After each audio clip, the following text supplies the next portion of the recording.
Most tomato failures start quietly.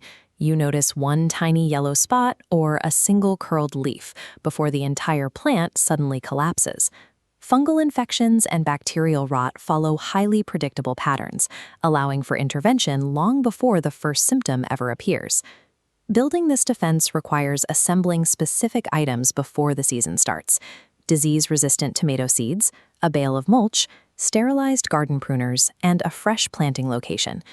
Engineering a physical environment where pathogens struggle to survive provides the foundation for a successful season. Your first layer of defense begins before the plant hits the dirt. You can verify a plant's genetic resistance directly on the seed packet. Those letters, V, F, N, and T, indicate built-in resistance to Verticillium wilt, Fusarium wilt, nematodes, and tobacco mosaic virus. Choosing these varieties gives your garden an immediate biological advantage. Even the strongest genetics fail in contaminated dirt. Fungal spores from last year quietly survive winter and leftover topsoil. To starve pathogens, implement a strict 3-year crop rotation, moving tomatoes, peppers, and eggplants to completely new zones each season. Pairing built-in genetic resistance with an uncontaminated planting bed eliminates half the disease threat before a single root takes hold.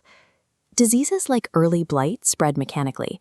Heavy rain strikes bare dirt, launching microscopic fungal spores upward onto the lowest leaves. To counter this, immediately deploy a thick layer of straw, shredded leaves, or untreated grass clippings around the base of your newly planted seedlings. This mulch acts as an impenetrable physical barrier. It neutralizes the splashback effect from rain and safely locks those soil-borne pathogens in the ground. Next, you need to space your plants widely. Avoid the temptation to cram as many seedlings as possible into a single bed.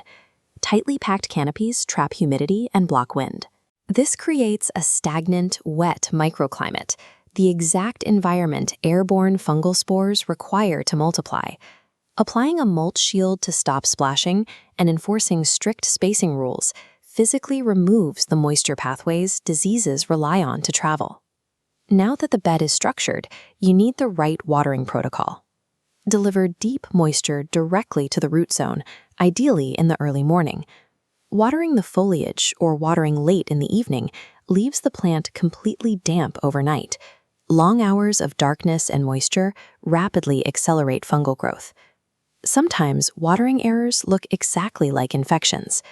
This illustration shows blossom end rot, a common crisis gardeners frequently misdiagnose as a highly contagious fungus. Blossom end rot is an internal transport failure. The plant has temporarily lost its ability to move calcium into the developing fruit. This calcium blockage is directly triggered by erratic soil moisture. When the soil swings rapidly from bone dry to soaking wet, the plant's transport system shuts down. Providing consistent, steady root hydration creates biological stability. It protects the plant from false diseases and prevents the stress that weakens its natural immune system. Once your plant is established, you have to maintain the environment through mechanical defense. That starts with pruning. Clip away any lower branches that touch the mulch. Then thin out the dense interior foliage to open up the center of the plant.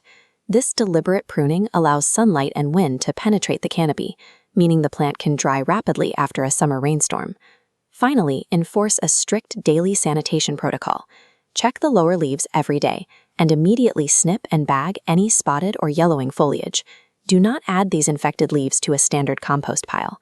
Aggressive airflow management and ruthless sanitation remove the exact environmental fuel that diseases need to spread. Look at the fully engineered system we've built: resistant genetics, rotated soil, white spacing, a thick mulch barrier, targeted root watering, and a pruned canopy. This is called advantage stacking. While no single step is a magic bullet, locking them all together reduces the risk of systemic failure to near zero. This preventative work delivers a tangible reward, picking a flawlessly healthy, fully ripened tomato straight from the vine. If you found this strategy helpful, subscribe for more practical gardening guides, and let me know in the comments which tomato varieties you are planting this season. Designing an environment where problems cannot take root makes gardening a